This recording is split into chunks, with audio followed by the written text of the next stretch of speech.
Dave, feeling like a child, carefully placed folders filled with documents into his luxurious leather briefcase. He was in a really good mood because today was one of those days when you wake up and just feel fresh. He had a light breakfast, omelette, and orange juice. He put on his best suit for today's occasion.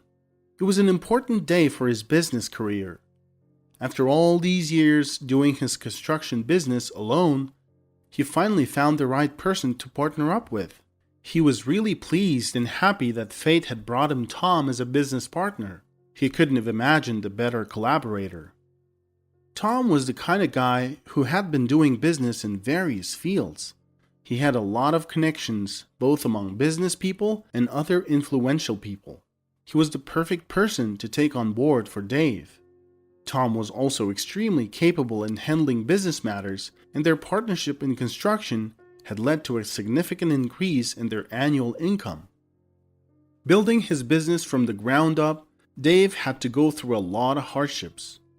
Last couple of years, he began delegating much more and had reached a point in his life where he could afford more time for himself. As he started having more free time, he began contemplating the idea of starting a family.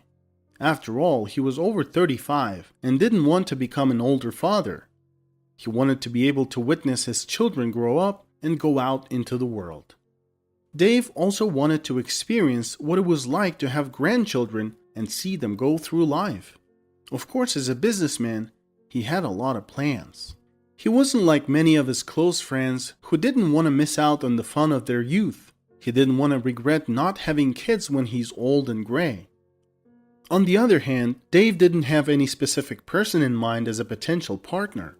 He hadn't been in a relationship for a long time. In the past, he had been through several potential candidates and even put them through tests to gauge their feelings for him. However, the women always failed these tests spectacularly, making it clear that they were only interested in his money. Dave wanted a modest and respectable woman who would be interested in building a home and kindling a loving relationship with him. But it was difficult to find such a woman with genuine passion, particularly among high society. Ladies in high society were often cunning, more concerned with keeping up with their friends' expenses, such as making sure their hairdresses is not cheaper than their neighbors. It was hard to see through them and figure out those who had genuine feelings. Dave, despite his recent success, did not even hire a housekeeper for himself, preferring to run the household on his own. He came from a humble background where they did not shy away from hard work, but rather enjoyed it. As he thought about his daily life, he gathered all of his paperwork and finally left his apartment. As he exited the building, he glanced up at the windows of his luxurious 4-bedroom apartment on the top floor. It was pleasing to the eye, and there was also a sleek car parked in the lot. As he walked towards this car, he suddenly felt a light touch on his arm. He turned around and saw a poorly dressed girl around 8 years old.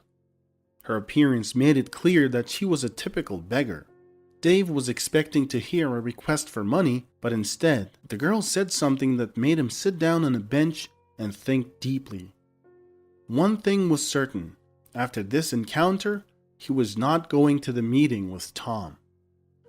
Years prior to these events, Dave was in a similarly good mood.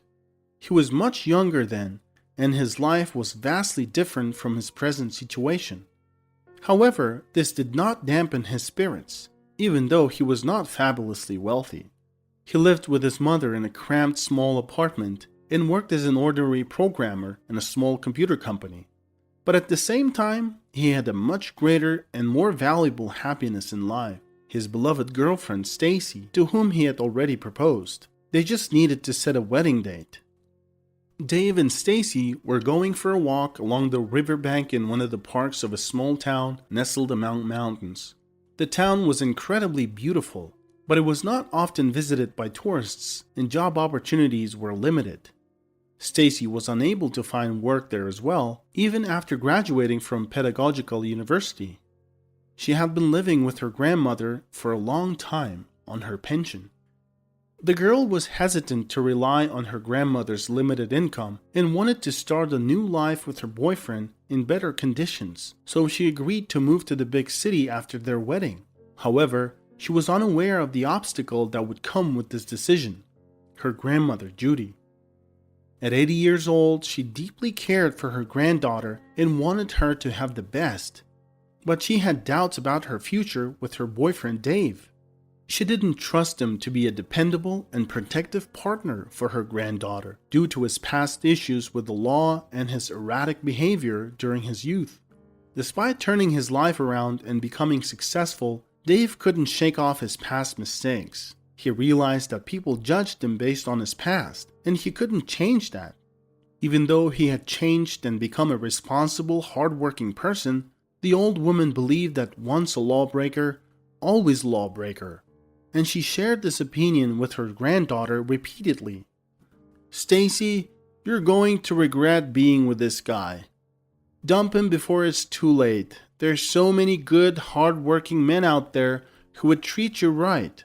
But instead you're sticking with Dave like he's coated in honey." "Oh, Grandma, please stop talking like that.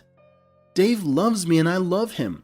He's changed, and what happened in his past is behind him," the girl responded affectionately. Despite their different perspectives, they were able to avoid any major conflicts. It's likely that Stacy would have still left with her boyfriend if it weren't for their fateful last walk together. On that beautiful summer evening, everything seemed perfect. The sky was clear, the air was filled with the pleasant scent of subtropical foliage.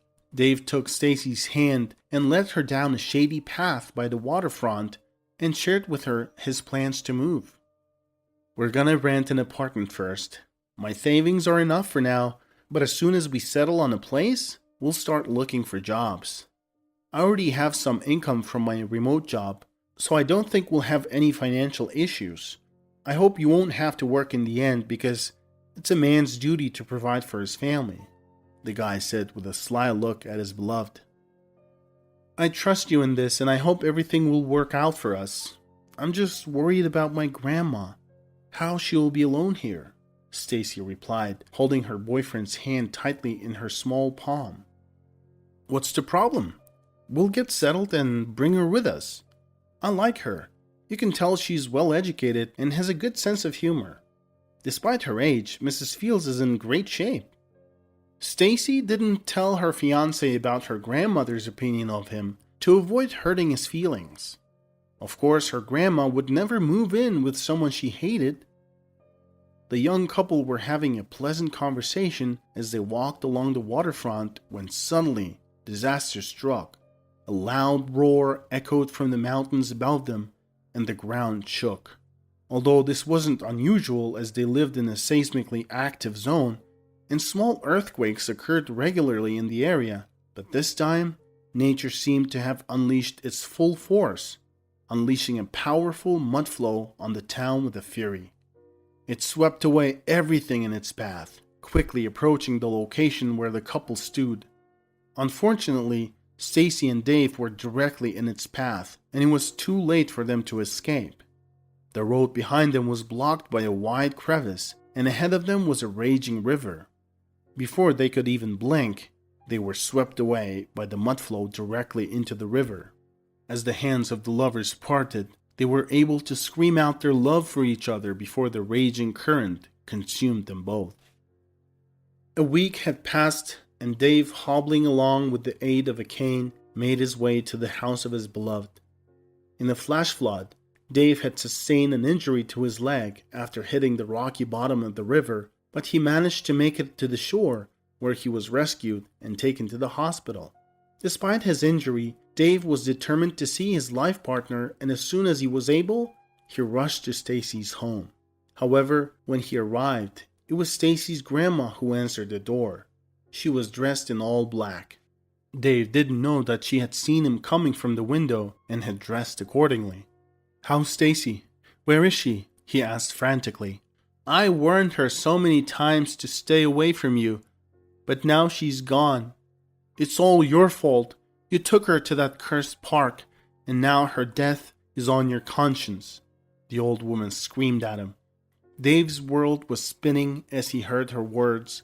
He felt guilty for the death of his beloved. He made his way to the park, as they had planned to go there after their hike in the mountains. Overwhelmed with shock, Dave collapsed to the floor in the stairwell, tears streaming down his face as he sobbed uncontrollably. The old woman continued to berate him before slamming the door shut, declaring that he was not even worthy to visit Stacy's grave. Unable to bear the pain, Dave left to the town that day, consumed by grief and guilt. However, what Dave did not know was that the story he had been told was not true. In fact, Stacy had survived the flood and was in the hospital not far from where Dave was. She too had been told that Dave had died and had been swept away by the mud flow. Mrs. Fields, Stacy's grandmother, had lied to them both in order to separate the couple and keep Stacy close to her. After being discharged from the hospital, Stacy was heartbroken and struggled to move on. However, she found the strength to keep going, as she now had something to live for. She was carrying Dave's child, and she decided not to tell her grandmother about it yet, as she had a weak heart. Unfortunately, Stacy never got the chance to tell her, as apparently God punished the deceitful grandmother for her cruel actions. Mrs. Fields died of a heart attack just a month after her lies had been revealed. It's clear that Stacy couldn't continue living in a town where she lost two of her closest loved ones so quickly. As a result, she, like her fiancé, decided to sell her apartment and search for happiness in foreign lands. Her goal was to eventually purchase a small, older home in the suburbs, where she could take the train to work after her daughter was old enough for the kindergarten. However, for now, she was living in a hostel while she worked. But all her troubles were yet to come. It has been 3 years since Stacy gave birth to her daughter Chelsea. During this time, she's been living in a hostel, working at a cannery for only a few months. Fortunately, the manager also took her in, allowing her to live in a room there, subsisting on benefits, savings, and small part-time jobs as a seamstress. And then, the real hard times began for the girl. It all started when she met a kind and happy woman at the church where she prayed for the repose of the soul of her fiancé and grandma. After talking with her and learning that Stacy was alone in the world and had a dream of owning her own house, the woman offered to help her acquire real estate. Unfortunately, Stacy trusted her, but it turned out that the woman was a scammer and she deceived her. Stacy's new house was registered under the woman's name. Her appeals to law enforcement agencies didn't yield any results, as they did not see the woman's actions as a crime, since Stacy did not have a receipt proving she transferred the money.